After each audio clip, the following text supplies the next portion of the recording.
मेरा जय भगवान, जय आत्मेश्वर। समर्पण ध्यान का एक ही उद्देश्य है, वसुदेव कुटुंबकम। कहते हैं कि संपूर्ण समर्पण से सब कुछ मिल जाता है। जितनी साधनाएं इस पृथ्वी पर पैदा हुई है, अंततः वे सभी साधनाएं आपके भीतर समर्पण की अवस्था पैदा करती है। और समर्पण में हो जाने का अर्थ है परम आनंद को उपलब्ध हो जाना, क्योंकि समर्पण का अर्थ है आपने अपने अस्तित्व को छोड़ दिया। और आज यहाँ इसी समर्पण ध्यान के कार्यक्रम को हम सब उपस्थित हुए हैं। समस्त गोवा समर्पण परिवार की ओर से मैं सौ शिल्पा कवड़ेकर आप सभी का हृदय से स्वागत करती हूँ। नमस्कार, सुस्वागतम। दीपो ज्योति परब्रह्म, दीपो ज्योतिर्जनार्दनम, दीपो परतो मे पापम, संध्या दीप नमोस्तुते। भारतीय धर्म दर्शन में दीप का अपना अलग महत्व है। हमारे त्योहार, पूजा पाठ सभी दीपक के साथ विधिबद्ध रहते हैं। प्रत्येक शुभ कार्य के पूर्व दीप प्रज्वलन की अनूठी परंपरा सनातन काल से चली आ रही है, जिसका यही उद्देश्य रहा है कि दीप के प्रकाश के साथ ही अंधकार का हरण होता है। तो आइए अब हम दीप प्रागट्य करके आज के कार्यक्रम का उद्घाटन करेंगे। दीप प्रज्वलन करने के लिए मैं आमंत्रित करती हूँ आज के कार्यक्रम के अधिकृत अतिथि श्री विहाग भाई लाला जी, सौ नैमिषा बहन लाला जी, गोवा समर्पण आश्रम के ट्रस्टी श्री सुरेश पटेल जी, गोवा के प्रमुख आचार्य श्री सतीश कुमार जी, गोवा के प्रमुख आचार्य सौ सिद्धि मासगांवकर, इस मंदिर के मेंबर श्री गजानन सावंत और श्री रामदास पट्टे जी।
हम आज के इस कार्यक्रम में अभी आमंत्रित करते हैं।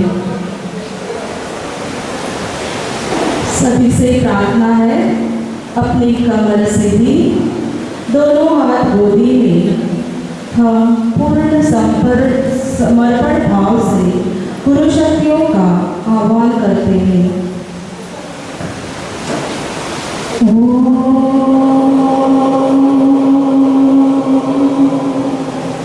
Guru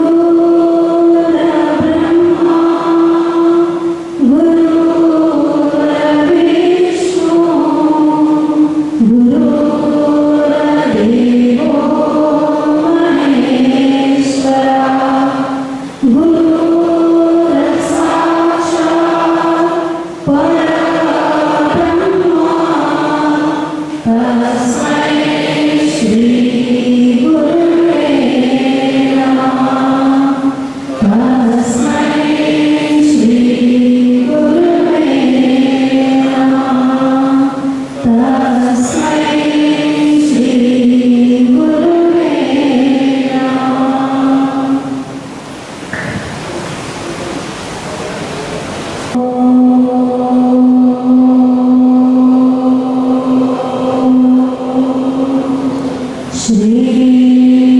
शिवकृपानंद स्वामी नमो नमः। ओम श्री शिवकृपानंद स्वामी नमो नमः। ओम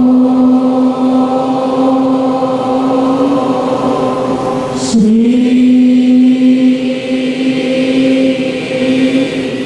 शिवकृपानंद स्वामी नमो नमः।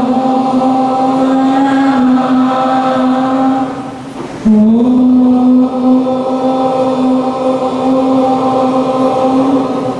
श्री शिवकृपानंद स्वामी नमो नमः। ओम श्री शिवकृपानंद स्वामी नमो नमः। ओम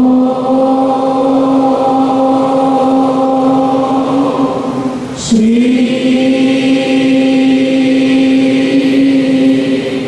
शिवकृपानंद स्वामी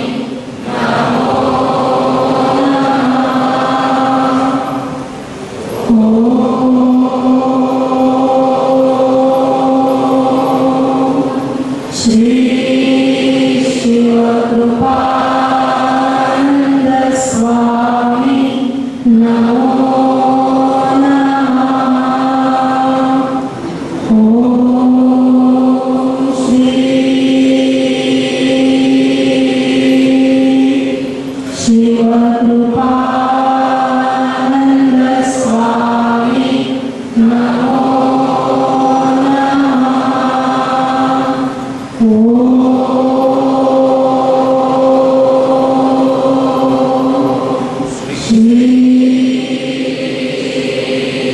शिवकृपानंद स्वामी नमो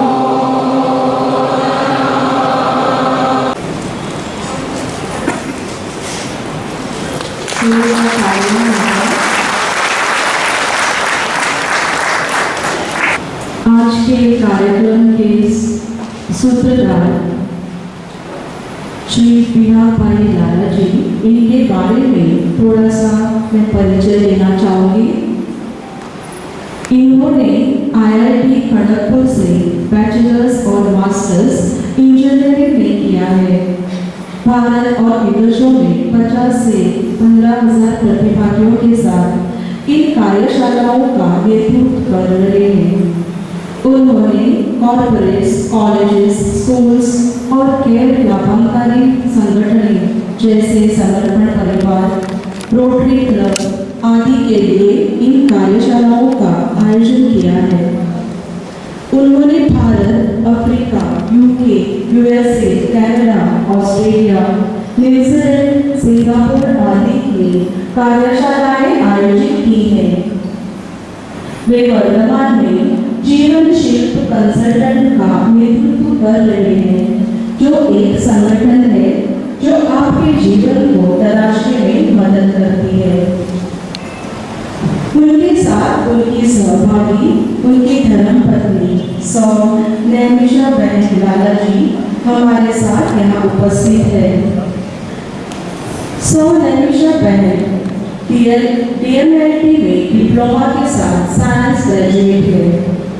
वे योग प्रभा भारती सेवा ट्रस्ट की एक द्विमासीय पत्रिका मधु चैतन्य की प्रकाशक रही है, जिसके वे पूर्व संस्थापक ट्रस्टी थे।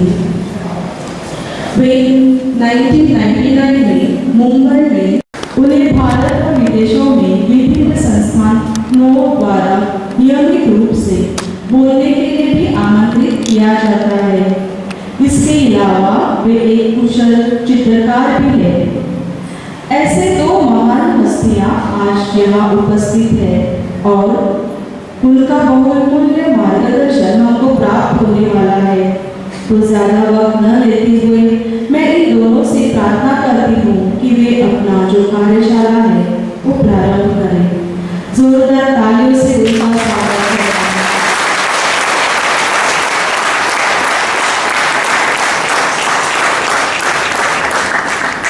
तो सबसे पहले गुरु आवाज शुरू करते हैं।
हर पल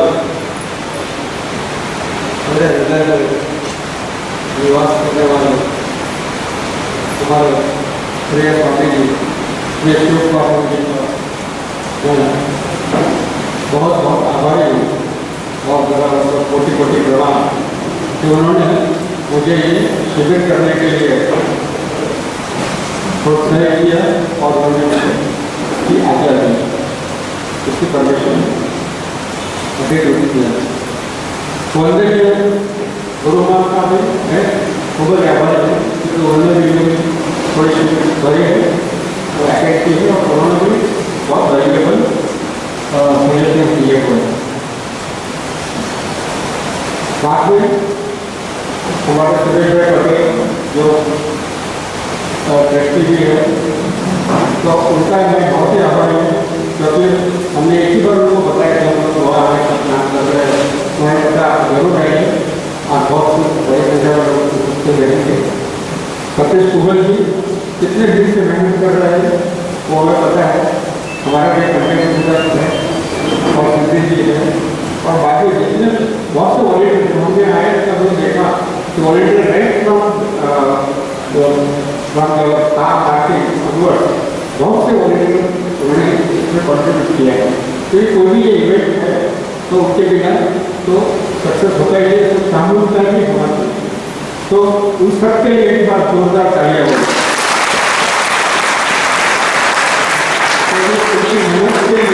उसके मेहनत के बाद हमें यह मिला तो हम स्वामी से प्रार्थना करेंगे कि जिन्होंने इस कार्यक्रम में कार्य को सफल बनाने के लिए मेहनत की है सबकी उन्नति और प्रगति के लिए हम प्रार्थना करेंगे।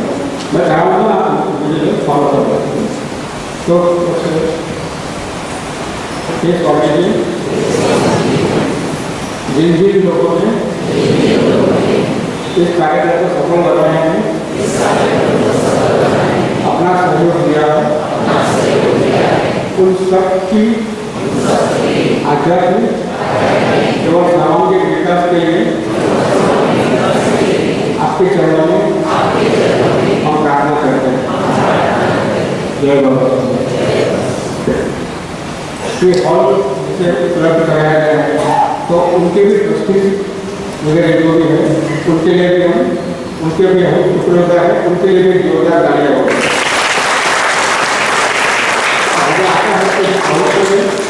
ये और हमें ऐसे कार्यक्रम में हमेशा मिलते रहेंगे। और last but not the least, एक चाहिए तो आपके सबके लिए भी बनती है कि अगर आप तो हम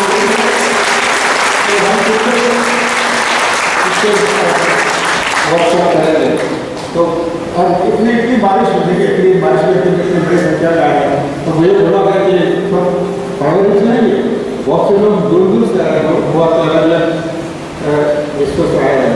तो थैंक यू वेरी मच। और ये टाइम्स तो हिंदी में रहेगी, टाइम्स और एवरीथिंग कंफर्टेबल होता है। अगर कुछ न समझिएगा तो कुछ सकते हैं। तो मेरा सबसे पहला प्रश्न आपको ये है कि what is the difference between workshop और लेक्चर? कार्यशाला और लेक्चर में क्या फर्क है, क्या अंतर है, कौन बताएगा? अरे आपको भी पूछना है, जैसे रेडियो जो है समझने का आपको इधर माइक पे आपके पास माइक लेके आ रहे हैं तो फिर आप उसको आंसर करेंगे। कार्यशाला और लेक्चर में क्या फर्क है? हाँ बोलो। Mic sir, see your story is everybody, उनको माइक देंगे। हाँ बोलिए।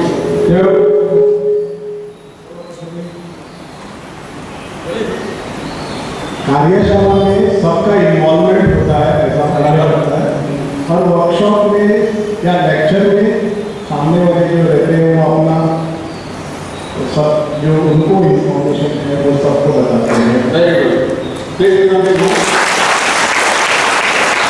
तो कार्यशाला में सबका इन्वॉल्वमेंट रहता है, सबका पार्टिसिपेशन रहता है, सबको इसमें भाग लेना है, ओके, बैठ के सुनना नहीं, तो सबको जो भी तो आपको भाग लेना है, आपको अपना जो भी विचार है उसको प्रकट करना है, और आपको अगर क्वेश्चन है तो आप कुछ कॉन्ट्रीब्यूशन करना है तो आप भी कर सकते हैं, ठीक है?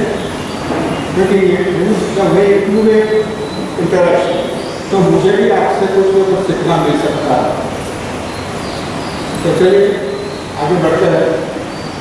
आप इतनी संस्था इतनी बड़ी संख्या में उपस्थित हो और हमारे स्वामी के साधक भी हो, तो मुझे ये प्रश्न आपसे पूछना है कि आपका समर्पण में आने का ध्येय क्या है?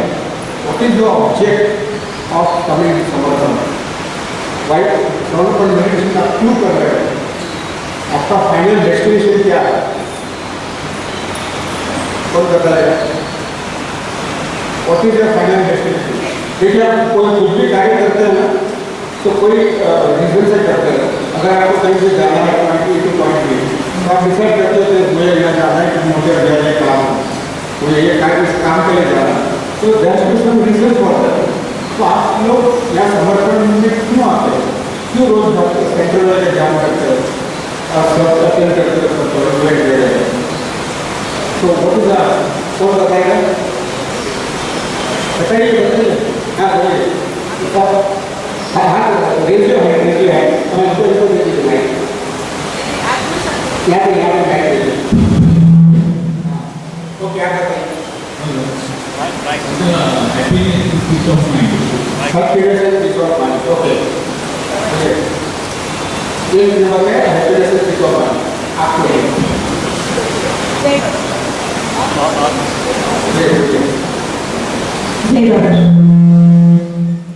समर्पण में इसी कहते हैं कि हमारा एक लक्ष्य है जो अपने आत्मा शुद्ध चाहिए, आत्मा की ओर जाने के लिए हम पूरी प्रार्थना करके हम आत्मा बने, पवित्र आत्मा बने, जो हम भगवान के लिए समर्पित होते हैं। तो समर्पण का यही एक मतलब है कि हम समर्पित हो जाए, बिल्कुल समर्पित हो जाए, ये आत्मा को समर्पित हो जाए। आप मैंने बताया कि हम आत्मा बने, तो आत्मा बने तो क्या करना है? समर्पित होना चाहिए। आपका कहना है तो मेरे प्रश्न में आपको मुझे करना क्या है? आपको क्या रिसीव करना है? आप बताइए तो मुझसे। मोक्ष प्राप्ति। वेरी गुड, ये सब मोक्ष की प्राप्ति। सब लोग मानते हैं कि मोक्ष की प्राप्ति। हाँ तो बोलो क्या हुआ? स्वामी मेरा मतलब आपके मकसद है कि मैं आध्यात्मिक प्रगति करूं, मेरी आर्थिक स्थिति और आगे गुरु की इच्छा के साथ रहूं। आपकी इच्छा नहीं है तो ये बोले मुझे कोई इच्छा नहीं कि दुनिया में कोई खोला ये खोला घूमने की इच्छा नहीं। लेकिन आपकी इच्छा है कि मेरी इच्छा तो इसी मुझे मैंने हमेशा बदल लिया है।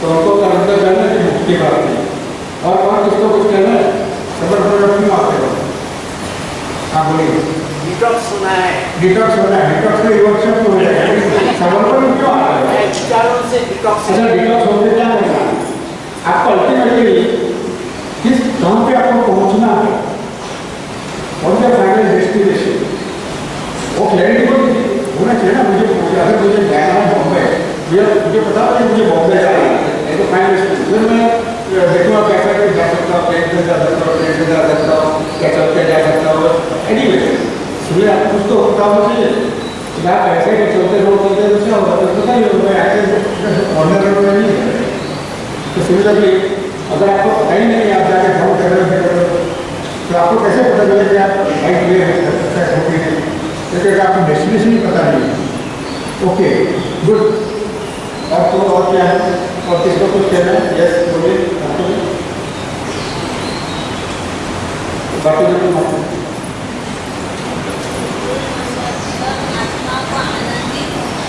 आत्मा का आनंद होना चाहिए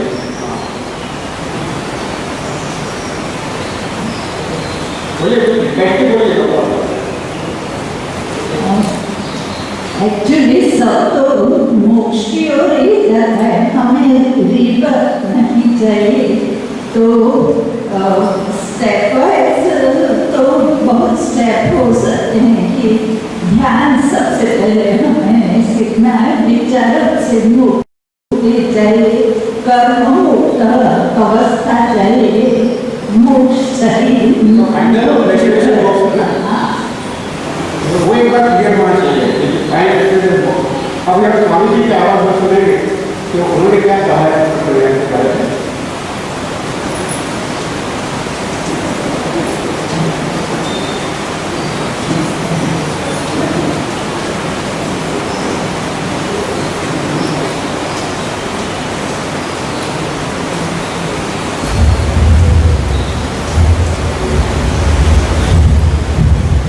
समर्पण ध्यान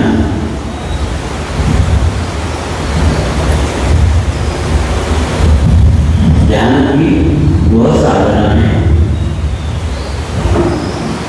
जो साधना करके हिमालय में ऋषि मुनि मोक्ष की स्थिति प्राप्त कर रहे हैं। तो स्वामी ने क्या कहा समर्पण ज्ञान की वो साधना है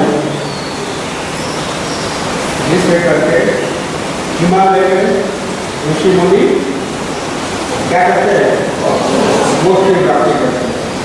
तो ये बात आपके दिमाग में बैठनी चाहिए कि final what I want to do also want to करें तो मोक्ष की प्राप्ति करना ही हमारा अंतिम लक्ष्य है। तो मोक्ष की प्राप्ति कैसे करें तो बताएगा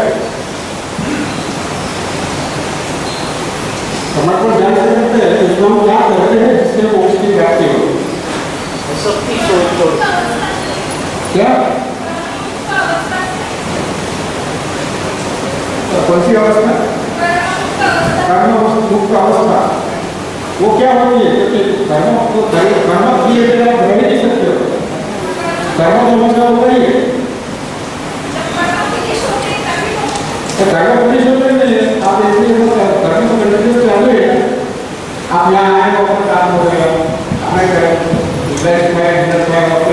काम तो चालू ही है घर में कुछ काम किया कर्म तो चालू ही है आपको हिमालय में नहीं छोड़ छोड़ देकर बैठ गए अगर संस्था में है तो कर्म तो चालू है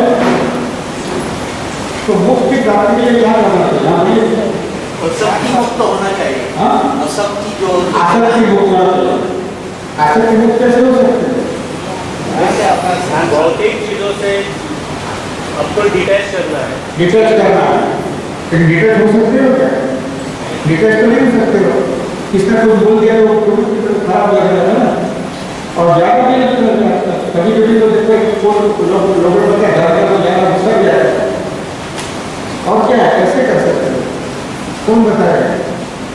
सोचिए सोचिए, हाँ बोलिए। कुंडलिनी जागृत करके कुंडली जागृत तो ध्यान करने में होते हैं, पर ध्यान के अंदर हमको कहाँ जाना है, हमारा चित्त हमारा ध्यान कहाँ जाना, कहाँ लगाना है, ध्यान लगाना है बाहर की ओर, अंदर की ओर, सब मानते हैं। हमारा चित्त कहाँ जाना चाहिए, बाहर की ओर की अंदर की ओर, बहुत अच्छी बात है, सब मानते हैं। जो मानते हैं पूरे जो है ठीक है खड़ा हुआ तो सब लोग मानते हैं कि ध्यान करना मतलब अंदर की ओर जाना, ठीक है। तो उसका मतलब क्या है, हम अंदर की ओर क्यों जाना चाहते हैं, अंदर क्या है, अंदर क्या है, आत्मा, आत्मा शांति, इनर पीस, इनर पीस को वैसे मिलेगा तो अंदर आने की क्या जरूरत है, हमको अंदर कहाँ पहुंचना है, किसके पास, आत्मा का परमात्मा से मिलन, मतलब आत्मा कहाँ है, आत्मा कहाँ है, चलो आत्मा का परमात्मा मिलन करा दे, लेकिन वो आत्मा कहाँ है तो पता होना चाहिए, तो मिलन कैसे होगा, वही आत्मा, आत्मा कहाँ बसती है, हृदय में, शास्त्र में,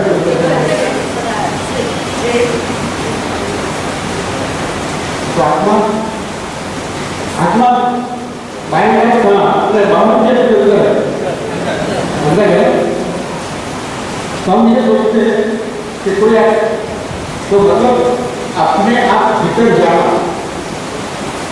तो आत्मा में जाना वही है।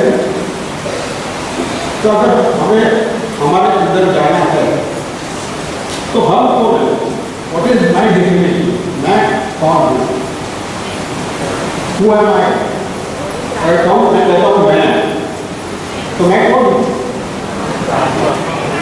मैं आत्मा हूँ, तो सामने बोल जाए आप मानते हो,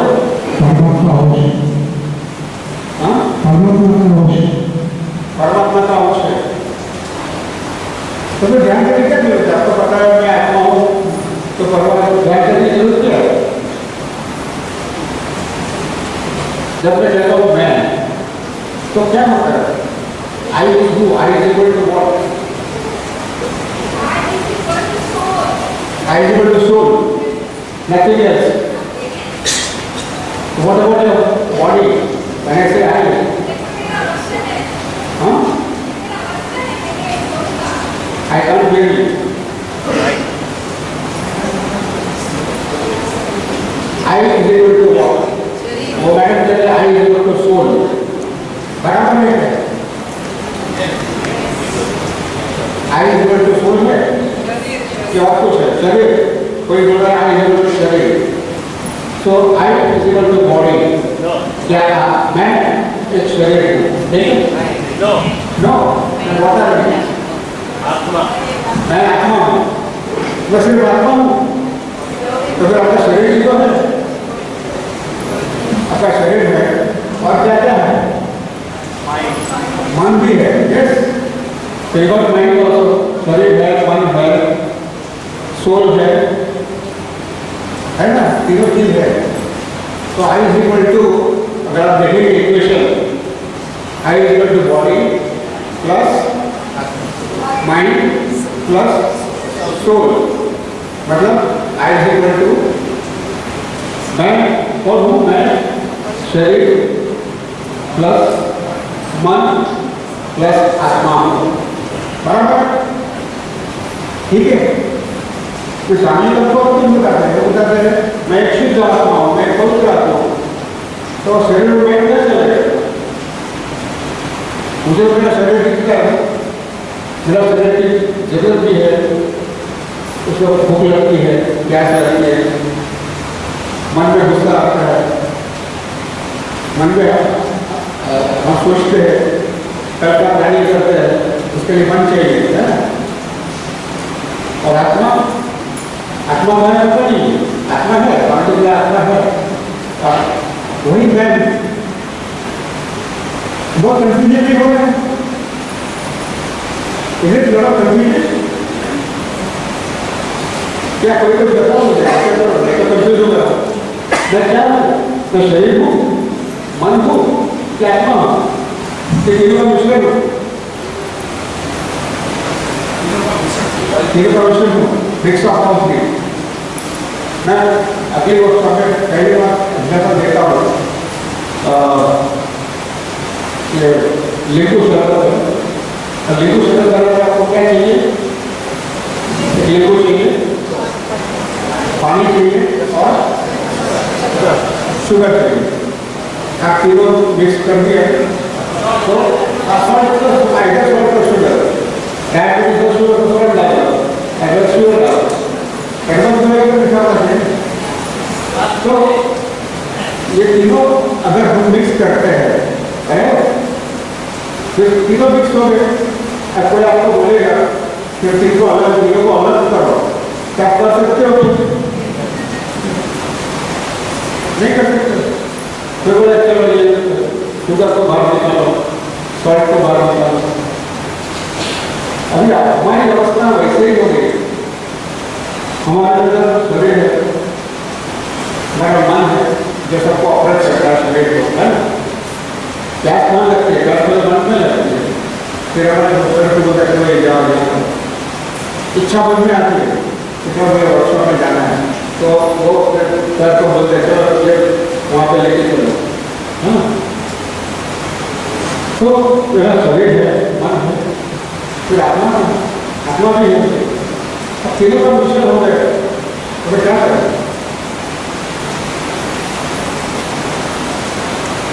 एक काम करते हैं, शरीर को मिटा देते हैं, तो वो मिल जाएगा। मन को गए, मन को भी मिटा देते हैं, शरीर को मिटा देते हैं, गोली गोली खा कर मन को कर देते हैं, खाते रहो। यहाँ पर बहुत मिलता होगा, तो गोली खा तो गया ऊपर, तो आप लोग पहुँच सकते हैं नहीं है? तो पहले तो अगर आत्मा इसका बीच हो गया, अच्छा दूसरा मैं एग्जाम्पल देता हूँ। हाँ, तो पहले तो शरीर और मन दोनों को मिटाएंगे तो आत्मा तक नहीं पहुँचेगा, क्योंकि शरीर और मन दोनों की जरूरत है। सामने क्या कहा है कि जितने लोग यहाँ बैठे हैं उसने बहुत उनके दो ग्रुप उन्होंने बताया कि बहुत से लोग बाहर भी बैठे हैं। वो कौन लोग हैं? जिसके शरीर नहीं है, और शरीर नहीं है तो वो नहीं मिल सकते। तो हम बहुत भाग्यशाली हैं कि इतनी योनियों से कितनी हजार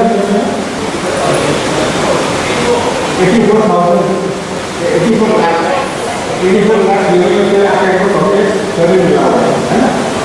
तो शरीर और अगर मन ना हो तो भी आपकी प्राप्ति नहीं हो।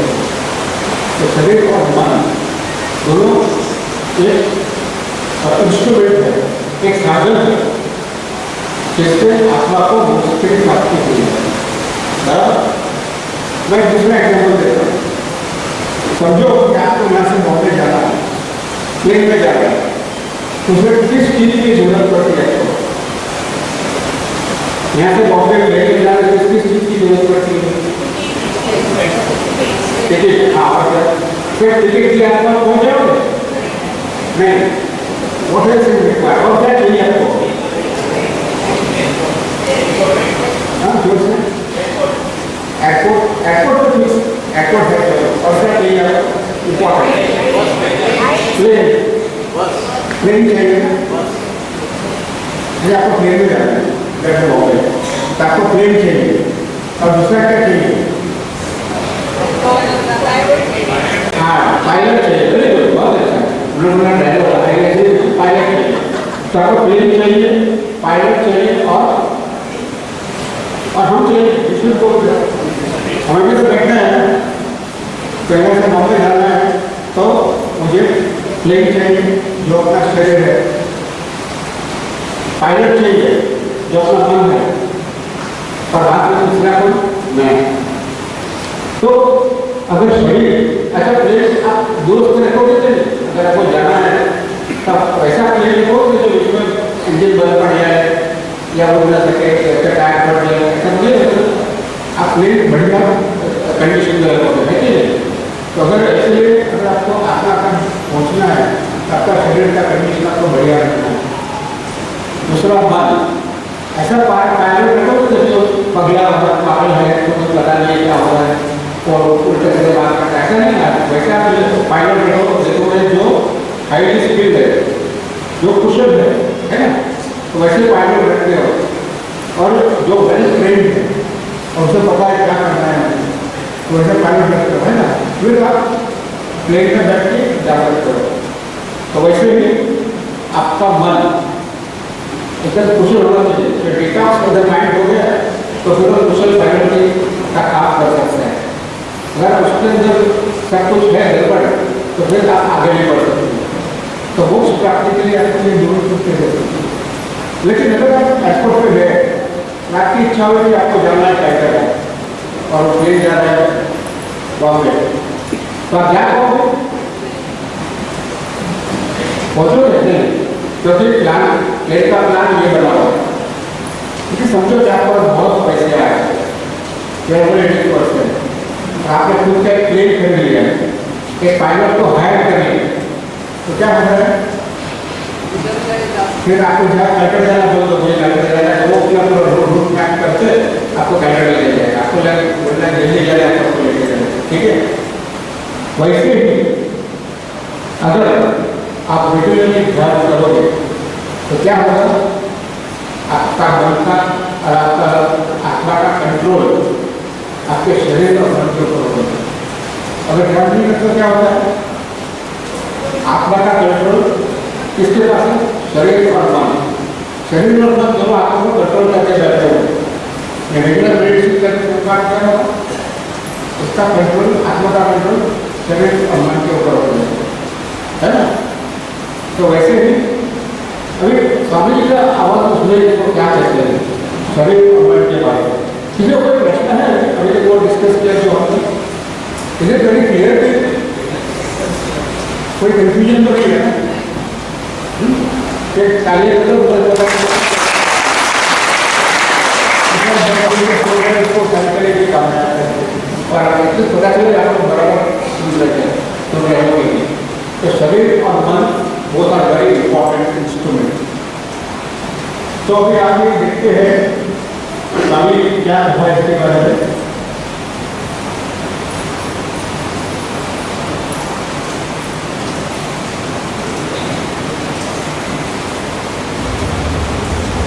शरीर के बातों को कम किए बिना, विचारों की तीव्रता को कम किए बिना, विचारों के एहसास को कम किए बिना ये कार्य हो सकता है। ये प्रयास ठीक वैसे ही जैसे किसी लकड़ी को बिना काटे, बिना पूछे, बिना तोड़े अगर छोटी कर देता है तो उसके सामने बड़ी लकड़ी थी। इसी प्रकार का प्रयास समर्पण जानने में किया जाता है। शरीर से संबंधित बातों को ध्यान ही नहीं देता, केवल ध्यान दिया जाता है शरीर के भीतर की आत्मा। इस प्रयास की शुरुआत आत्मा के साक्षात्कार से होती है।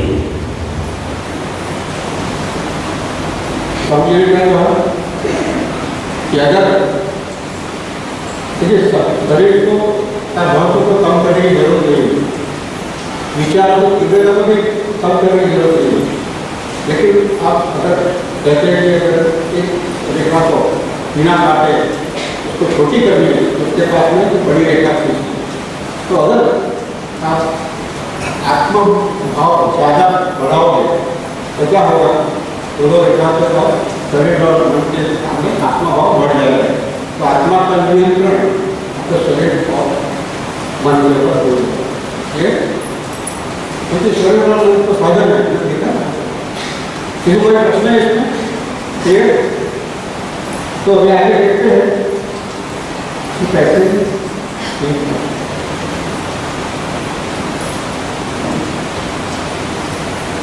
शरीर की बात करें, शरीर क्या है? जो फिजिकली हम देख सकते हो शरीर है, फिजिकल ग्रोथ हो, तो शरीर को ठीक कैसे रखना है? शरीर को ठीक रखने के लिए आप एक्सरसाइज कर सकते हो, आप अच्छा खाना खा सकते हो और निरोगी रहने का काम कर सकते हो। लेकिन किसी ने ऑटोफैजी के बारे में सुना? Anybody knows autophagy? एनीबडी? किसी को पता है ऑटोफैजी? ऑटोफैजी का ऑटो मतलब सेल्फ और फैजी ईटिंग। ये ऐसी प्रक्रिया है कि जब आप कुछ भी नहीं खाते हो तो आपके अंदर जो सेल, देखिए आपके अंदर जो सेल है शरीर के, वो कहते हैं कि एवरी 3 मंथ्स वो ओल्ड सेल डिस्ट्रॉय हो जाते हैं और न्यू सेल उभर आता है। तो नया सेल का फॉर्मेशन होता है और न्यू सेल डिस्ट्रॉय हो जाता है। तो अगर यंग है तो वो एक्चुअली एफिशिएंटली होता है। As you grow old, young cell destroy हुए हैं लेकिन नया सेल आए हैं, फिर पुराने ऐसे तक पूरे डिस्ट्रॉय नहीं होते। तो क्या होगा, ओल्ड और न्यू दोनों साथ में आ जाते हैं, तो फिर वो डिजीज कंडीशन चालू होती है। तो ऑटोफैजी में क्या होता है कि आप फास्टिंग करते हो, fasting is the base of autophagy. अगर आप फास्टिंग करते हो मतलब उपवास करते हो, अगर आप उपवास करते हो तो बॉडी को कुछ लेते नहीं हो, तो automatically the good cell will remove the disease cell. हमेशा बॉडी एक 3 साइकिल होती है ऑटोमेटिक में। सबसे पहले एसिमिलेशन, जो हम लोग खाते हैं वो एक साइकिल है। फिर दूसरा है जो डाइजेशन, जो खाते हैं तो फिर वो डाइजेशन होता है। और तीसरा एलिमिनेशन, तो उसको बॉडी जो टॉक्सिन है उसको बाहर कर देता है, जो काम का नहीं है उसको बाहर करते हैं। तो ये तीनों साइकिल अगर प्रॉपरली चले तो आपका शरीर निरोगी रह सकता है। तो ये तीनों साइकिल को कैसे आपको तो उसमें ऑटोफैजी कैसे करना है, तो उसमें बहुत से प्रकार है। सबसे बेसिक थिंग और they call it intermediate fasting. अच्छा, हमारे हर एक रिलीजियस फंक्शन, रिलीजियस उसमें ये ऑटोफैजी है, फास्टिंग है। हमारा रिलीजियस देखो बदल ना, निर्जला एकादशी करते हो, फिर इसका मुस्लिम लोग भी फास्ट करते हैं, क्रिश्चियन भी उनका जब गुड फ्राइडे आता है उसके कल लोग फास्ट करते हैं। तो फास्टिंग का महत्व सब जगह है। तो क्यों है? क्योंकि इससे अपना शरीर निरोगी रहता है। तो बहुत बेसिक फास्टिंग है, इंटरमीडिएट फास्टिंग। उसमें क्या करना है कि 16 से 18 घंटा 24 घंटे में कुछ भी खाना नहीं, जस्ट लिमिट है। और जो 8 आवर्स का जो वीडियो है वहाँ पे है इंटरमीडिएट फास्टिंग। अगर आपको देखना तो यूट्यूब पर जाकर ढूंढो and you can see what they are doing, सब कुछ मिलेगा ऑटोफैजी के बारे में। और लोगों ने इसके ऊपर रिसर्च करके लोकल किया एक जापानीज है उनको 2016 में नोबेल प्राइज मिला ऑटोफैजी के। वो लोग क्या वो बाइस उनके उसके ऊपर रिसर्च करते हैं, टेस्ट करते हैं क्या। तो autophagy is one thing and not any या illegal. Any question on this? तो शरीर को कैसे निरोगी रह सकते हैं? फास्टिंग करके। ये बाकी तो एक्सरसाइज है और वो सब चीज़ तो करना ही।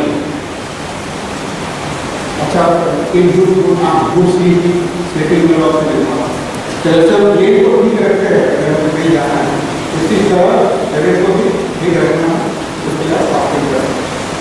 ये शरीर की बात होगी। अब वो बात है मन की बात। तो वैसे शरीर को खाना न देखते हुए उसको हम क्लीन करते हैं, उसको हम डिटॉक्स करते हैं। तो मन को कैसे करेंगे? मन का डिटॉक्स कैसे हो? हाँ, तो क्यों हो? ध्यान करके क्या करना है उसको मन करके आपको स्टेट ऑफ एकाग्र thoughtlessness. Yes, you have to get to the state of thoughtlessness, यानी निर्विचार से क्या है? निर्विचार से क्या है? थॉटलेस। स्वामी कहते हैं विचार भाग है, अब इसके विचार करेंगे उसके विचार बढ़ेंगे। अगर आप नेगेटिव विचार करते जाओ वो विचार करते जाएंगे। स्वामी कहते हैं नेगेटिव मच समझो ऑटोमेटिक मल्टीप्लाई। तो जैसे शरीर को कुछ खाना न आप सही कर, वैसे मन को विचारों को कम करने के लिए सबसे अच्छा उपाय है मेडिटेशन।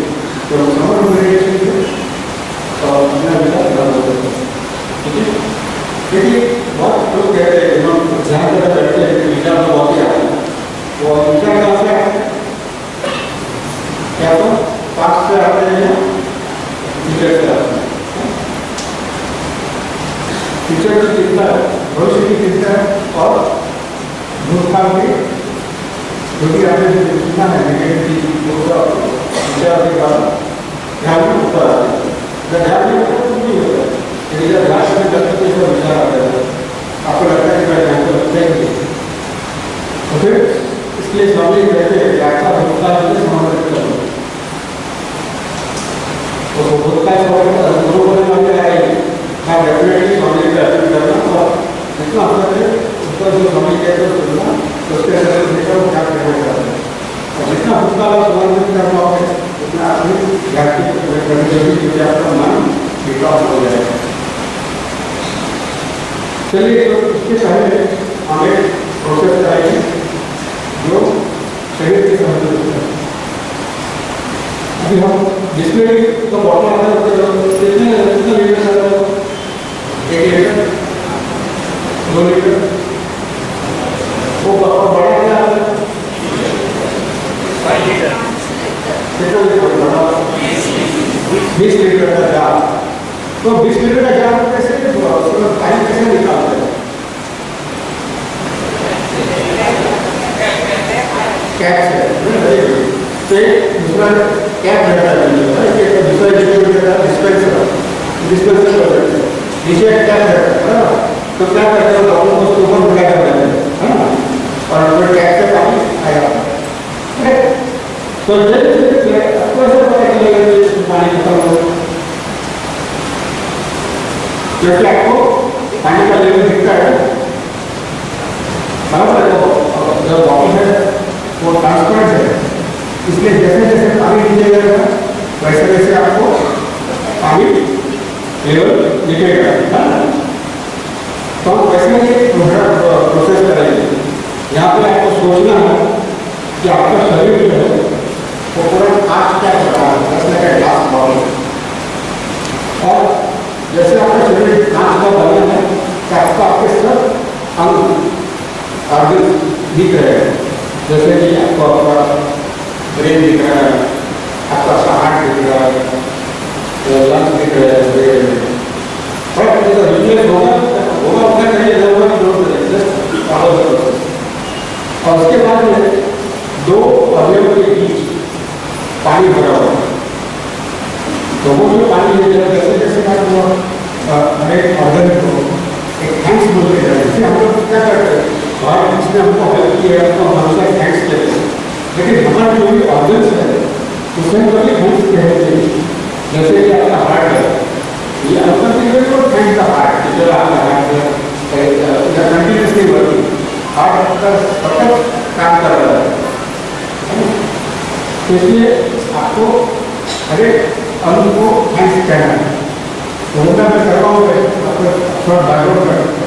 अच्छा, आपके जो हाथ है ऐसा सोचना है कि इसमें नल, जैसे जैसे नल जो बोलूँगा वो हाथ के नल खुल जाते हैं और धीरे धीरे पानी ऊपर से नीचे आएगा। और जैसे पानी नीचे जाएगा वैसे वैसे वहाँ पर जगह क्रिएट हो जाती है और वहाँ पर थोड़ा ब्लैक हो जाता है। अपने बाद में बैक के ऊपर पिट डालना है, तो वहाँ से जो बैक के तरफ खोलेंगे तो ये पानी यहाँ से नीचे से भेज जाता है। ये प्रोसेस करवाऊंगा, ये ओवरऑल ऑपरेट आपको दिया है, आपको आइडिया है क्या करना है। किसी कोई प्रश्न है? ओके, तो चलिए आप लोग बैठते हैं, चश्मा अपना निकाल दीजिए, यहाँ अपना बैठे एक गहरी सांस लीजिए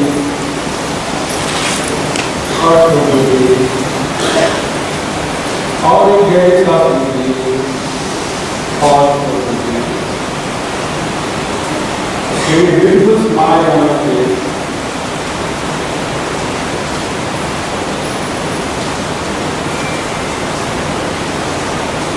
ऐसा सोचिए कि आपका पूरा शरीर कांच का बना हुआ है और ये कांच के शरीर में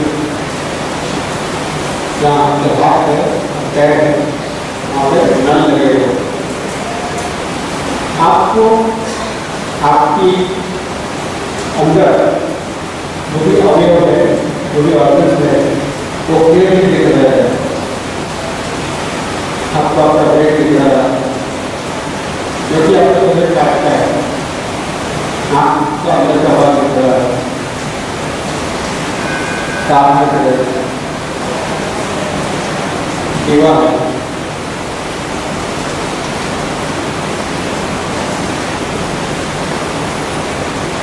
स्पैंडियल कॉर्ड, अन्न नली है, श्वास नली है, लंग दिख रहे हैं, heart, liver, kidney, pancreas, blood bag दिख रहे हैं, बोन्स दिख रहे हैं। अब दोनों ऑर्गन्स के बीच पूरा काम हो रहा है, पूरा शरीर का होता है। अब हम शुरू करेंगे ऊपर से। आपकी ब्रेन के पास आइए और ब्रेन को कहिए कि मैं आपका शुक्रगुजार हूँ क्या अवगत चलते हैं। चलते चलते मुझे बहुत उपयोग में आया है। थैंक यू मैडम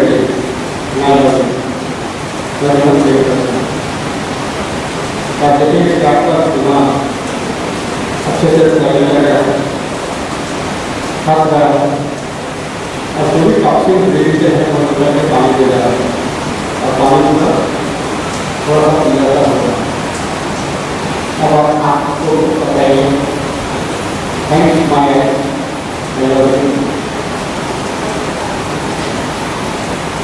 आपके द्वारा मैं पूरा जगह देख सकता हूँ, मैं देख सकती हूँ। Thank you very much.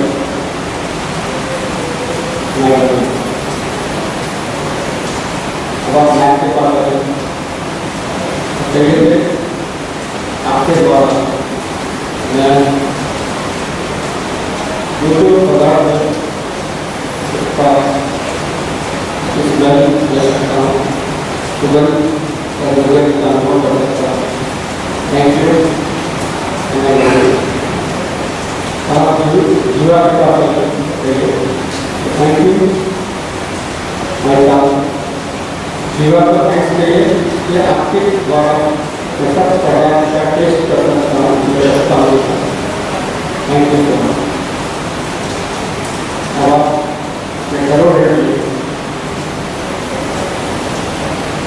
Standing over को पढ़ेंगे थैंक यू मैम।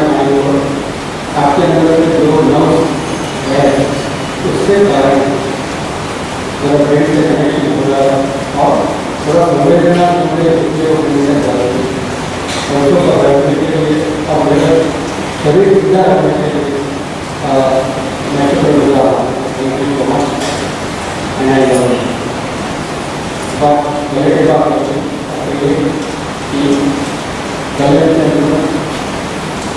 जो भी अंतरस्कारी रहती है उसके साइंस के लिए शरीर के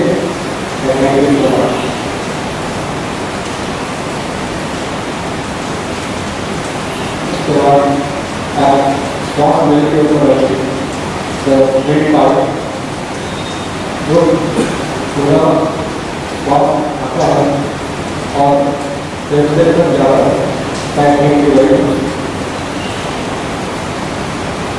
उसके बाद आप अन्य से आइए जो भी आप करते हैं वो आपके स्टमक तक जाता है। Thank you very much for आपके फेफड़े के ऊपर बताइए कि ओमान और फेफड़े का मैं शुक्रगुजार हूँ क्योंकि वो ऑक्सीजन को कार्बन डाइऑक्साइड में कन्वर्ट करते हैं और शरीर के हर जगह पे ऑक्सीजन लेवल जाने के लिए मदद करता है। अपने हार्ट के दबाइए या कंटिन्यूसली इतना काम करते हैं हमें हार्ट का पंपिंग चालू है। जैसे जैसे आप हर काम को टैक्स बोलते हैं वैसे क्या देखते रहते दोनों अगर पानी है वो धीरे धीरे का ब्लड चेंज होता है। हवा हार्ट के साथ समझ कराइए अपनी पेट को मैं शुक्रगुजार हूँ कि खाना ऐसा हो वहाँ अब आप इंटरेस्ट के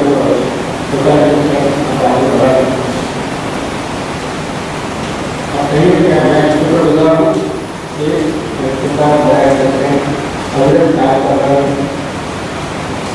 और खाना पकाने की और उसको एलिमिनेशन के लिए मदद दी।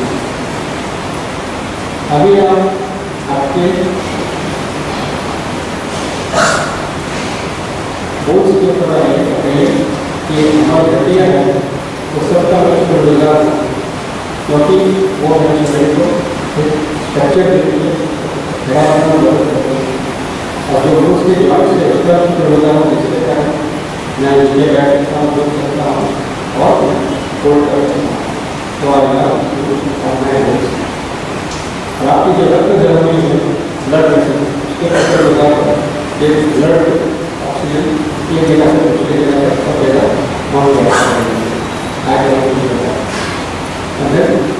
नर्वस सिस्टम का आपको पता है कि जितने जो नर्वस सिस्टम वो हर एक अंग से लेके अपने दिमाग को जा रहे हैं। अगर कोई पानी है तो ब्लड प्रेशर हुआ और आप अपने हाथ से लाल खोल दीजिए और पानी धीरे धीरे नीचे जा रहा है। पानी धीरे नीचे जा रहा है दिख रहा है आँख का जाया हुआ है पानी जैसे जैसे पानी बाहर निकलता है हवा में बास्केटबॉल हो जाता है कीबोर्ड हो जाता है तो हवा को पानी धीरे धीरे नाक तक आ रहा है और बह रहा है और वो घर तक आ रहा है। अब वो होगा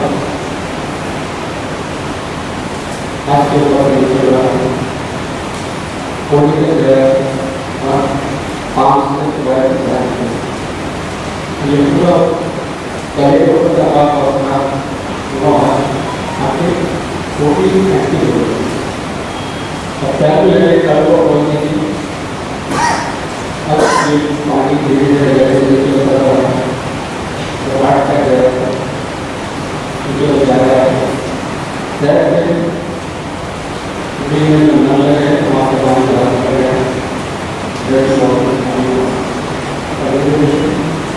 चलेगा और नीचे जाए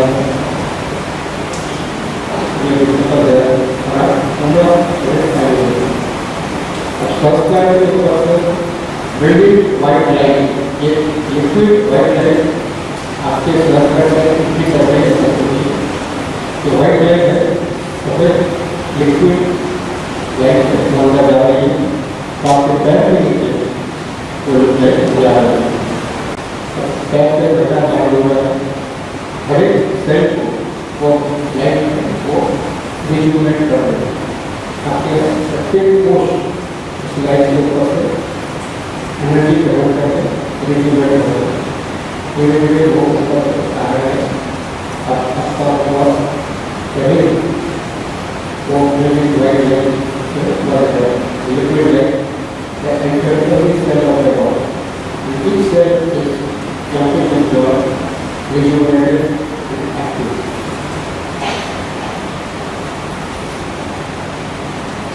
Enjoy the rest.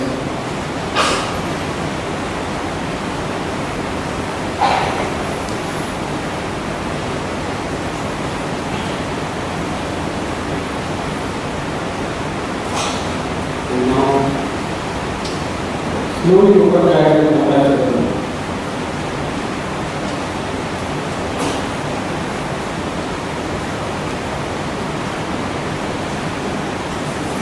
Face आगे करके और so how was the experience? Are you feeling better? Better? More energy? और sunlight. ये हो गया तो this part detoxing the body and maintain the process. अच्छा लगता है सबको? क्या लगा? ठीक है?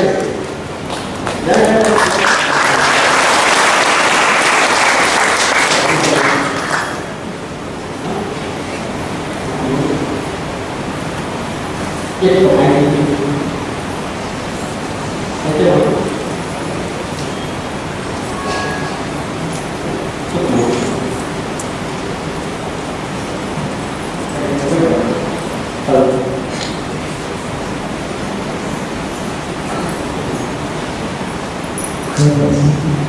तो जैसे हम फिजिकली जो खाते हैं तो उससे हम कैसे अपने आप को डिटॉक्स करें, तो उन्होंने बताया कि जैसे ऑटोप्रेटी।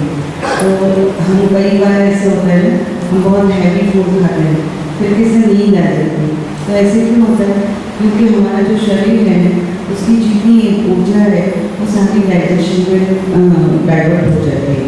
तो जैसे हम थोड़ा बीच में गैप रखें, लाइट फूड खाएं या तो थोड़ा फास्टिंग का ये करें, तो उससे क्या होगा जो थोड़ी एनर्जी वहाँ पे जाएगी, लेकिन जो बाकी की एनर्जी है वो हमारा रेगुलर हमारी बॉडी एक नेचुरल प्रोसेस करती है। वहाँ क्या होता है हर 3 महीने में जो हमारे अंदर के सेल है ना वो डिस्ट्रॉय हो जाते हैं और फिर नए का सर्जन होता है। तो वो जो तोड़ना और उसको डिस्ट्रॉय करने की जो प्रोसेस है तो उसको वो जो हो रहा है प्रोसेस, तो वो प्रोसेस में एनर्जी मिलती है, तो वो प्रोसेस हमारा अच्छे से हो जाता है। तो इससे क्या होता है कि बॉडी में से जो डिस्ट्रॉय होने वाले जो सेल्स रहते हैं उसमें से जो अच्छी चीज़ें बॉडी रख लेती है और बाकी का टॉक्सिन के हिसाब से निकाल देती है। तो ये प्रक्रिया अगर हम लाइट फूड खाएं या फूड की मात्रा में टाइम रखें, कई बार लोग ना टाइम टू टाइम खाते ही रहते, तो उससे क्या होता है पूरा बॉडी की पूरी एनर्जी हमारा डाइजेशन हो जाती है। तो वो एक चीज़ है। और अभी हमने जो किया वो एक ग्रेटिट्यूड, हम सबको थैंक्स बोलते हैं, लेकिन हम अपने आप के शरीर को थैंक्स बोलें कि हमारे अंदर जो ऑर्गन्स हैं वो कितना काम कर रहे हैं, वो हमारा शरीर जो चल रहा है, तो हमारे अंदर जो प्रक्रिया हो रही है उसके बारे में हम अवेयर नहीं है। तो ये शरीर का जो शुद्धिकरण है तो हम 2 तरीके से कर सकते हैं। तो बाहर से जो खाना खाते हैं उसके साथ में, और अंदर हम जब बैठते हैं तो हम अपने आप के अंदर में जाना चाहिए, हमें अपने आप में क्या हो रहा है वो देखना चाहिए। तो इस तरह से हम सूक्ष्मता की ओर जाएंगे। हम सूक्ष्मता के स्वामी जी हमको सूक्ष्मता की ओर ले जा रहे हैं। तो कैसे हम सूक्ष्मता की ओर जाए, तो हमें थोड़ा हमारे अंदर की प्रक्रिया पर ध्यान भी देना चाहिए। तो क्या होगा कि आपकी जो पेन है ये है वो धीरे धीरे से निकल जाएंगे, वो धीरे धीरे से दूर हो जाएंगे। तो इस तरह से हम कर सकते हैं। ये खाली प्रोसेस है कैसे हम अपने आप को भी थैंक्स कह सकें, क्योंकि ग्रेटिट्यूड बहुत ही इम्पोर्टेंट है। सबके प्रति हम कृतज्ञ होते हैं, लेकिन हम अपने प्रति कभी कृतज्ञ नहीं होते। तो स्वामी जी बोलते हैं प्यार, हमें अपने आप को भी प्रेम करना चाहिए, हमें अपने आप से पहले प्रेम करना चाहिए। तो ये प्रेम की शुरुआत हमें सबको तो कर लेते हैं लेकिन हम अपने आप को इतना इग्नोर करते हैं। तो ध्यान हम, क्योंकि हम लोग सब ध्यान करने वाले हैं, तो ध्यान करके हमको मोक्ष की प्राप्ति करें तो हमारा शरीर निरोगी, फिट और अच्छा है। तो उसके लिए हमें अपने आप पे ही ध्यान देने की जरूरत है। Okay, the next step is detox the mind. अगर हम देखिए हम दिमाग मन में एनालिसिस किया गया है कि हर दिन हम 60,000 थॉट्स करते हैं और वो जो थॉट्स में से 90% थॉट्स जो है वो इनवॉलेंटरी होता है, मतलब हम उसके बारे में सोचते नहीं है लेकिन इनवॉलेंटरी वो नेगेटिव थॉट रहता है। तो what is negative, negative thoughts क्यों है और कहाँ से आते हैं? तो हमारे पास के जो थॉट्स हैं वो हमारे आते हैं। तो जितने बार हम सोचे इसलिए ध्यान करके बैठेंगे आप सोचेंगे कि जो भी थॉट्स आते हैं तो कभी न कभी आप वो घटना आपने पहले हुई है, तो लोग आपको कहीं पे मिले हैं या कोई बातचीत हुई है, वो सब लोग आपको ध्यान लगाएंगे। मुझे ये काम करना है, कल ये काम करना है, वो सब आपको एक बात याद आते हैं। तो all negative thoughts are coming from the past, या थोड़ा सा पीछे के थॉट भी आते हैं, कल मुझे ये करना है और ये लोग कैसा करूँगा वगैरह। तो ये जितने थॉट्स आते हैं वो पास्ट के या फ्यूचर के रहते हैं, लेकिन अगर आप प्रेजेंट में रहोगे तो फिर आपको कोई थॉट्स नहीं है। तो अगर जैसे जैसे थॉट्स कम हो जाएंगे तो फिर आपका दिमाग ऑटोमेटिकली डिटॉक्स हो जाएगा। ठीक है, तो how to do be in that state of thoughtlessness is to be in the present moment. अगर प्रेजेंट मोमेंट में कैसे रहना है तो इसके लिए हम देखते हैं। हम लोग क्या करते हैं, बहुत से कार्य हम करते हैं ऑटोमेटिकली, प्रेजेंट मोमेंट में नहीं देखे कार्य करते हैं। तो उसके लिए हम एक प्रोसेस करेंगे। मैं जब ये गेम खेलेंगे एक्चुअली, जैसा मैं बताऊँगा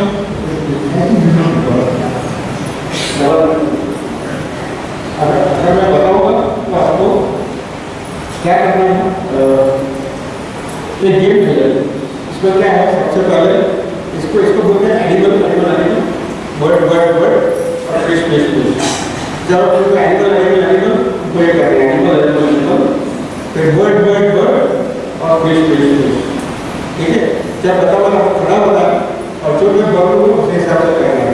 ओके, चलिए खड़े हो जाइए।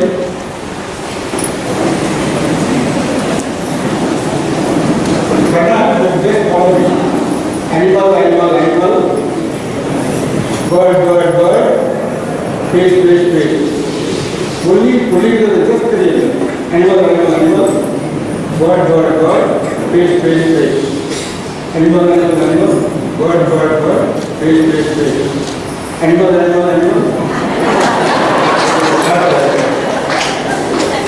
आपको ना क्या करना है, जो मैं बोलूँ वो करना है, जो करो वो करना है। ठीक है, एनिमल, फिश।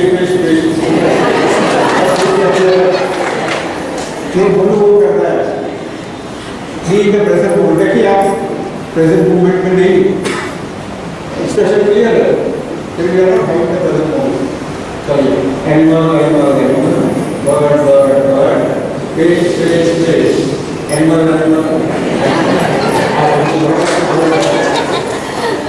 बर्ड,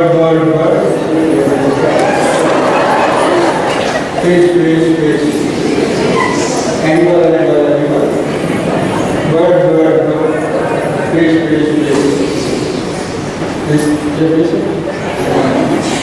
चलिए बैठ जाइए। और आपको पता चलता है कि हम कितने ऑटोमेटिकली करते हैं।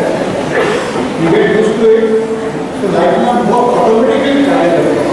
अगर आपको लाइफ में ऑटोमेटिकली नहीं होना है तो क्या करना है, आपको अलर्ट करना है, आपको प्रेजेंट मोमेंट में रहना है।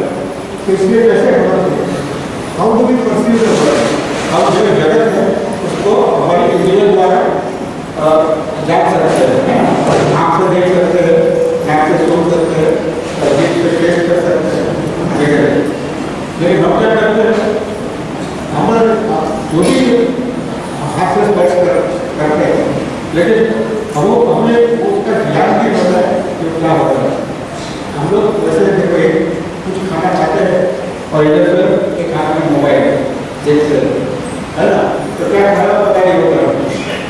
कैसा पड़ेगा, लेकिन अगर प्रेजेंट मोड में रह करना है तो क्या करना पड़ेगा, जब खाते हैं तो आपको मुंह में ग्राफ देते हैं, इसका टेस्ट कैसा है, तो बी अवेयर, या be aware of the experience, या एक्सपीरियंस इज द एक्सपीरियंस, जो एक्सपीरियंस है आपका उसको आप एक्सपीरियंस कर रहे हैं, तो आपको जो आपका एक निवारण लिया उसका बहुत टेस्ट कैसा है, इडली का next one it will different, सब आप फ्रूट खाते हैं तो सबसे चार ग्रेप्स आ गए, you take the first grape to eat that, you find take the next one, दूसरे ग्रेप ले लो, तीसरे ले लो, और हर एक ग्रेप्स आपको अलग अलग टेस्ट मिलेगा, सिमिलर लेकर आपको अलग अलग तो आप जिनको अलग अलग होगा उतना अलग अलग देंगे, लेकिन आप अलग होकर खाओ तो होगा, जब वैसे खा लिए तो दे दो, ज़्यादा ज़्यादा इसको 3 दिन के लिए खाना पड़ता है, तो क्या खाया उसको पता नहीं चलता, तो जब क्या not in the present moment, तो आप जितना भी कार्य प्रेजेंट मोमेंट में करके करोगे उतना आपको प्रोसेस रहने में आपको मदद होगी, because your mind is busy experiencing experience, तो जब आप वॉक करने चल रही हो तो आप वॉक करने में देखते हो ग्राउंड में उस वॉक करने के बाद फिर ट्रीज जो है वो ग्रीन है, वो आते डिफरेंट शेड्स ऑफ ग्रीन, कोई डार्क ग्रीन है कोई light green, so two or more senses are active at the same time, which you are aware of. फिर आप देखोगे आपको ब्राइट को टाइम नहीं मिलेगा और कहीं जाने के, पहले मैं करवा था प्रोग्राम फ्रूट खाने के वजह से इतना बड़ा पसंद नहीं, पर otherwise I used to do that, जैसे पहले फ्रूट देने का पहले तो खाके देखने का आपको क्या एक्सपीरियंस है, तो if you are aware, if it cultivated habit कि अलग है सब आएगा तो आपको पता चलेगा कि आप भी प्रेजेंट मोमेंट में रह सकते हैं। दूसरा है कि आपका जो meditation will improve your awareness, जितना मेडिटेशन ज़्यादा करोगे उतना आपका अवेयरनेस बढ़ेगा। Jealousy, hatred, anger, animosity, greed, lust are deeply divided emotions. जैसे शर्ट को कहते हैं आप रोज लोग मोहब्बत वो सब हमारे अंदर बैठे, तो उसको अगर छोड़ने की जरूरत है, अगर आप छोड़ोगे तो हमारा मन का अंदर जो मैल लगा हुआ है, मतलब क्या है, यही सब है जो नेगेटिव थॉट्स है वो उसको निकाल देना, उसके अंदर सिर्फ love, brain, love for everyone, love for yourself, love for every object, every people, अगर मन के अंदर सिर्फ ब्रेन है तो क्या होगा, तो अंदर का सुरक्षित हो जाएगा, लेकिन हमारे अंदर क्या है, ये सब बड़ा होता है, आपको ऐसा लगता है कि बड़ा है, नौकरी एग्री, कोई हानि कहते हैं हमारे अंदर कुछ नहीं, तो अगर जब आप फैमिली के बात सुनेंगे, फैमिली क्या कहते हैं इसके बारे में, क्योंकि फैमिली के जब रविवार के करते हैं तो उनका सब कुछ रहता है हमारे ऊपर, तो उनके आवाज़ में सुनते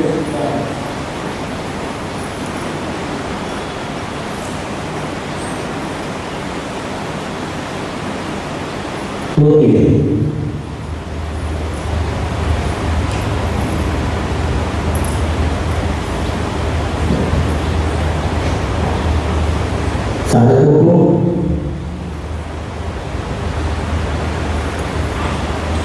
जब करीब से जानने का अवसर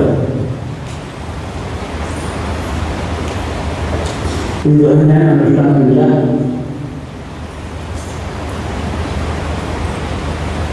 तो जाना कि साधकों के मोक्ष के रास्ते में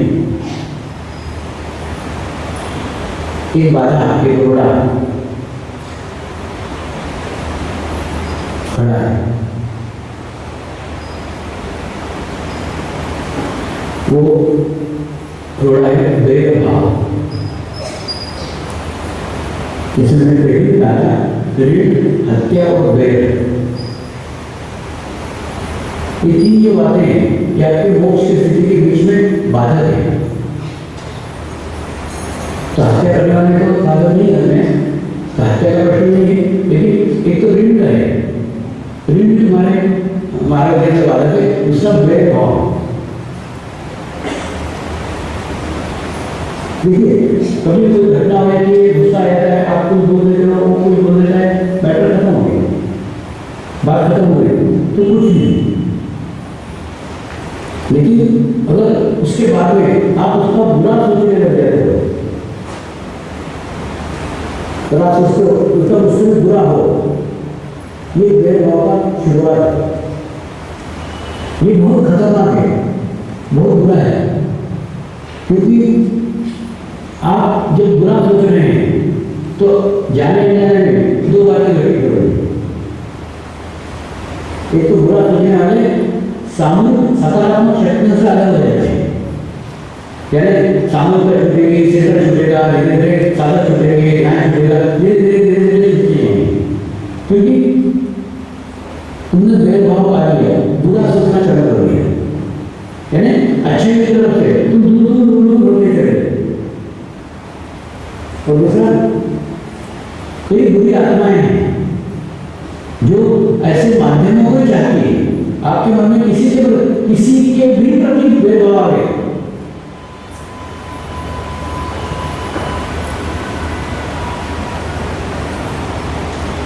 आपके मन में किसी के प्रति भेदभाव आ गया तो वो आपको माध्यम बनाएंगे, एकदम निश्चित है। दूसरा, भेदभाव बनाने के बाद वो आपको माध्यम बनाती है, और माध्यम बनाने के बाद आपके हाथ से बुरे बुरे बुरे बुरे बुरे बुरे काम करवाते चले जाएंगे, जो आपने कभी जिंदगी में नहीं किए, जीवन में कभी नहीं किए, वो काम आप उसके हाथ के आने के बाद में सब करते जाएगा, क्योंकि आपकी सोचने की शक्ति समाप्त हो जाएगी। तो इसकी शुरुआत है रात के बाद में किसी के प्रति झगड़ा हुआ, खत्म हो गया, वो उसको रात के बाद उसको भूल जाओ। देखो, गुस्सा आना स्वाभाविक है, मनुष्य का शरीर है, उसका रिएक्शन कुछ ना कुछ आ सकता है, सामने वाला गुस्से में आपने उसके तरफ देखा, हो सकता है आपके अंदर भी गुस्सा है, वो तत्काल मान के उसको खूब लंबा ठीक है, क्योंकि सतत गुस्सा करते करते करते करते करते भेदभाव आएगा, भेदभाव आगे बाद में भेदभाव पाने वाली आत्माएं आपस में रहती, ये आत्माएं आपसे के माध्यम को खोजते रहती, उसके बाद में आपको उपयोग करती है। तो आपको एनालिसिस करो, तो ये भेदभाव है साधकों में, इसलिए बता रहा हूँ। देखो, गहन ज्ञान में बहुत पास से जाके एकदम छोटी छोटी समझ में आती, ऐसे कोई नहीं समझ में आएगी, क्योंकि उस समय में समझ में आएगी, तो ये बहुत बड़े स्तर के ऊपर है। आप ना एकांत में बैठोगे, कभी थोड़ा समय अपने अकेले के लिए दो, एकदम अकेले के लिए, तो उसके बाद में थोड़ा सोच करके देखो कि आपके मन में किसी के प्रति बुरा हुआ है, आपके मन में किसी के प्रति गुस्सा है, ठीक है, वो कोई बड़ी बात नहीं, हो सकता है गुस्सा आ सकता है, भेदभाव है, गुस्सा इतना ज्यादा है क्या? देखो, भेदभाव गुस्से में एकदम पतली सी रेखा है, गुस्सा मतलब तत्कालिक हो सकता है, चार जगह हम उसको भी, लेकिन भेदभाव मतलब आप उसका बुरा चाहने लगते हैं। आप वापस सोचो ना, आप उसका बुरा चाहने लगते क्या? आप उसका बुरा वैसा सोचने लगते क्या? अगर ऐसा सोचने लगते तो फिर आपके मन में भेदभाव आ गया, तो भेदभाव आ गया तो धीरे धीरे धीरे धीरे आप सामूहिकता से दूर जाओगे, कलेक्टिविटी से दूर हो जाओगे, तो कलेक्टिविटी से दूर होने के बाद में ये गुरु आत्मा है, उनको माध्यम बनाएंगे, तो तुमको माध्यम बना करके तुम्हारा यूज करेगी, तुम्हारा उपयोग करेगी। ये जो उनका आत्मा आती है, ये सब पत्थर में योगी है, उन्होंने इनके जीवन काल में अच्छा रास्ता पकड़ा था, लेकिन फिर वही भेदभाव करने के कारण फिर बुरे आत्माओं के माध्यम बन गए, और उन्होंने इनका इस्तेमाल किया तो अच्छे रास्ते में बढ़ गए, उनको सब मालूम, सब ज्ञान है, मोक्ष का ज्ञान संपूर्ण प्राप्त कर लेते हो, तो पहले के बाद में ध्यान नहीं करते, मेडिटेशन नहीं करते। तो आज महाशिवरात्रि के लिए आप आपका एनालिसिस करो, आपके मन में किसी के प्रति ऐसा भाव है कि उसका बुरा हो, क्योंकि ये बुरा भाव सोचना यही एक क्या बोलते हैं डाउनफॉल की निशानी है, क्योंकि आप अच्छा नहीं करते, हटते चले जा रहे हो, तो बुराई आपका इस्तेमाल कर रहे हैं, ऐसा तो भेदभाव दूसरे के भेदभाव के कारण फिर मोक्ष नहीं मिलेगा, क्योंकि इस जन्म में तुम उसका बुरा करोगे, अब फिर अगले जन्म में तुम्हारा पड़ेगा, इसको बोलना ही पड़ेगा, एक बार तुमने किया तुमने करना पड़ेगा, फिर इतना समाप्त होने कर रहे हो, तो ऐसा अगर भेदभाव साधु को होता है तो उसको तत्काल छोड़ो। तो दूसरा कोशिश करो कि वो खुद ही होकर मिट जाए। प्रार्थना करो ध्यान में कि गुरुदेव ये इसके प्रति जो मेरे मन में भाव है तो दूर हो जाए। प्रेयर सबसे अच्छा रास्ता है, सबसे अच्छा मार्ग है प्रार्थना करो। तो स्वामी जी ने क्या कहा? सबके अंदर भेदभाव है। कैसे पता चला कि मुझे भेदभाव हो गया? मैं सुना ना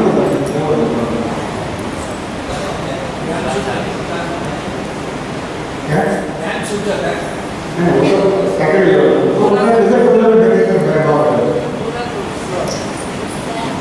गुस्सा आता है, क्रोध आता है, क्रोध आता है तो जाता है, उसका आता स्वाभाविक है। किसी के साथ अनुभव हो गया कि बाकी जो इसका बोल दिया, लेकिन भेदभाव मैंने पार करके मुझे कैसे पता चले? पूरा उसके बारे में पूरा सोचना चाहिए। अगर आप इसके बारे में पूरा सोचते हो तो फिर उसका मतलब आपको भेदभाव होगा, आपको फिर इसमें से कुछ मोक्ष नहीं मिलेगा। और बुरी अपना बताते वो ऐसे भेदभाव वाले लोग अपना दूसरा कैसे पता चलेगा भेदभाव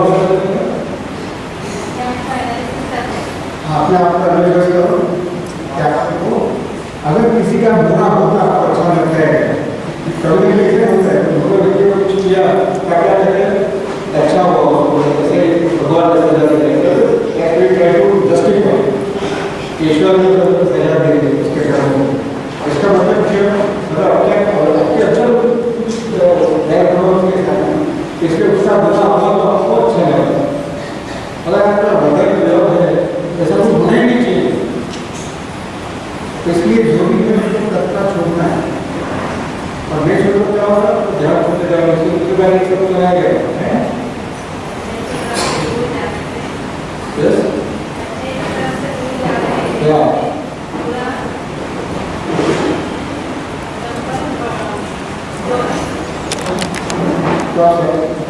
उससे दूर होते जाएंगे, यहाँ से दूर हो जाएंगे,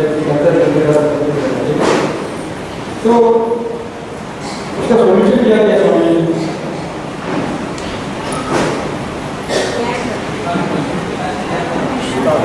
क्या प्रार्थना करो, है ना?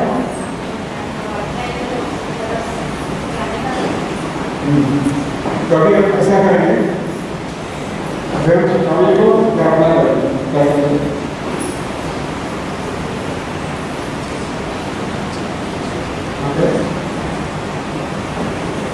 तो जैसे हमने अभी सुना, जैसे भेदभाव की स्वामी जी ने बात की, लेकिन हमारे जो बोलते हैं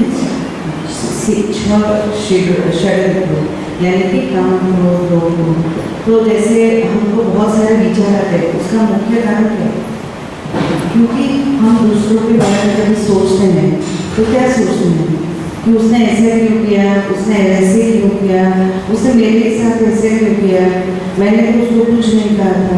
देखो हम कितना एनालिसिस करते हैं ना, पर हम अपने आप का एनालिसिस नहीं करते। तो ये जो मन के भाव है, फिर कभी कभी क्या होता है, आसक्ति होती है, जो चीज़ हमें अच्छी लगती है वो बार बार करने का मन करता है, यही करे। तो जैसे हमारा चीज़ है ना, वो हमारा मन है वो सभी चीज़ों को जो चीज़ अच्छी लगती है वो चीज़ करने को। जैसे अभी टीवी का सीरियल देखते हो, आपको पता है टीवी सीरियल में क्या है, अरे वो एक विलन होती है, फिर एक सास होती है, एक बहू होती है, फिर तीसरी आती है, फिर वो कुछ गड़बड़ करती है। तो ये सारे सीरियल होती है। हर 20 मिनट सीरियल में लिखने वाला ऐसे ही सोचता, बराबर देख के लिखता है कि आप नेक्स्ट सीरियल देखो, क्योंकि हर सीरियल में ऐसा ही कुछ एक नेगेटिव पात्र बनाते हैं और नेगेटिव पात्र में कुछ ना कुछ गड़बड़ करता है। तो हम कैसे कर सकते? हमको पता है कि ये सीरियल में ऐसा सब आता है, तो अभी ऐसा लगता है कि नहीं अभी मुझे नहीं देखना चाहिए, पर फिर वो नेक्स्ट डे एक अपलोड होता है तो क्या होता है, अरे 5 मिनट के लिए देख लेते हैं, फिर वो 5 मिनट का 10 मिनट फिर पूरा सीरियल हो जाता है। तो ऐसा अपना मन है, हर चीज़ को हम जितना मना करते हैं, हमको पता है हमें क्या नहीं करना चाहिए, क्या करना चाहिए, फिर भी हमको वो करने के लिए करते हैं। तो ध्यान अपने को क्या करता है, अवैध करता है और हमारे मन पर हमारा कंट्रोल होता है कि ये चीज़ मेरे लिए, जैसे हमको सबको पता है कि डायबिटीज किसको होता है, तो फिर उसको कैसे खाने, उसको ना ज़्यादा स्वीट खाने का मन करता है, नॉर्मल पर्सन से भी ज़्यादा, क्योंकि जो चीज़ मना करते हैं ना वो चीज़ को ज़्यादा पसंद करते हैं। जैसे मैं आपको बोलूँ कि अभी 1 मिनट के लिए आप बंदर के पीछे मत करो, तो आप 5 मिनट ऐसे 1 मिनट के लिए आंखें बंद करो, बंदर के पीछे मत करो, तो सबसे ज़्यादा कभी भी सोचा नहीं होगा मंकी के बारे में, इतने सारे मंकी हमने आके बैठ जाएंगे। तो जो चीज़ हम मना करते हैं वो चीज़ होती है, लेकिन हमें अवेयर होकर उसको निकालना है। ऐसे मन के सारे भाव है, तो देखो हमारे और शरीर के आसपास एक सूक्ष्म शरीर है। अभी पहले हमने फिजिकल बॉडी के बारे में सोचा कि हमारा फिजिकल बॉडी कैसे निरोगी रख सकते हैं, वो तो हम सबको पता है और बहुत सारा हमको उसके बारे में ज्ञान है, पर मन का जो है उसको सूक्ष्म शरीर बोलते हैं। तो अपना मन का जो सूक्ष्म शरीर है, तो उसको हमें कैसे शुद्ध करना है, तो वो कैसे अशुद्ध होता है, मन के विचारों से। तो जैसे हमने बताया नाभि चक्र जो लोभ होता है, आसक्ति होती है, वैसे ही हमको डर लगता है, हर चीज में डर लगता है। कई लोग ऐसे वो am so afraid of doing, afraid वो शब्द को बार बार रिपीट करते हैं, या तो छोटी छोटी बातों में उनको ऐसा लगता है नहीं मैं नहीं कर पाऊंगी, मैं नहीं कर सकते, ये होता ही नहीं है, मेरे से तो कभी हो ही नहीं सकता है। तो क्यों ऐसा होता है, क्योंकि अंदर एक डर बैठे हुए है। तो अभी हम एक चीज़ तो है कि हम सब स्वामी जी को मानते हैं, तो अगर हमारे साथ स्वामी जी है, हम स्वामी जी के पे विश्वास रखते हैं, या तो आप जो भी भगवान पे विश्वास रखते हो, तो उसके ऊपर 100% विश्वास नहीं है। अगर 100% विश्वास होता तो हमें ऐसा लगता है भगवान मेरे साथ में ही है, स्वामी जी मेरे साथ में ही है, उनकी दी हुई आध्यात्मिक ऊर्जा मेरे साथ में, मेरा कभी बुरा हो ही नहीं सकता। तो हमें आज से ऐसा लिख देना अपने हार्ट पे कि मेरा कभी बुरा हो ही नहीं सकता, तो सही नहीं होगा, क्योंकि आपको पता है कि एनर्जी अट्रैक्ट एनर्जी, जैसे आप सोचोगे ना वैसे ही आपको एनर्जी आपके पास आएगी, हर चीज में ऐसा है। तो हम ऐसे ही बोलते हैं, इसलिए स्वामी जी बताए कि आप अगर पॉजिटिव थॉट लेके, पॉजिटिव एटीट्यूड लेके जाओगे तो दुनिया में सारे पॉजिटिव लोग मिलेंगे आपको, और आप ही के अंदर, तो समस्या आपके अंदर में, समस्या आपके बाहर नहीं है। जैसे हम सोचोगे वैसे ही एनर्जी हम अट्रैक्ट करते हैं। तो हमें क्या करना है, हमें पॉजिटिव रहना है। दूसरा कॉन्फिडेंस, हमारे साथ में स्वामी जी की एनर्जी, भगवान की एनर्जी, जो भी हम मानते हैं, तो उसकी एनर्जी मेरे अंदर है, क्योंकि we are also the part of that energy. हम बोलते हैं ना वैश्विक चेतना है, तो हम भी वैश्विक चेतना का अंश हमारे अंदर है, जिसको लाइफ फोर्स एनर्जी कहते हैं। जो नहीं होगा तो आप जिंदा नहीं है, अगर लाइफ फोर्स एनर्जी है तो आप जिंदा है। तो वो लाइफ फोर्स एनर्जी हमारे अंदर में भी है, जो सारी प्रकृति में है, बराबर। तो फिर वो लाइफ फोर्स एनर्जी को ही हमें चित्त में रखेंगे, तो क्या होगा, हमारा और बाहर की एनर्जी सेम रहेगी। तो हमारे अंदर में वही भगवान, जो भगवान और कुछ नहीं है, भगवान कुछ नहीं है, लेकिन वो एनर्जी है जो पूरी विश्व को चला रही है। तो वो चैतन्य शक्ति है। हम स्वामी जी बोलते हैं आप देखो कितने आपके अंदर में जो चैतन्य रहता है, वो आपको हाथ में वाइब्रेशन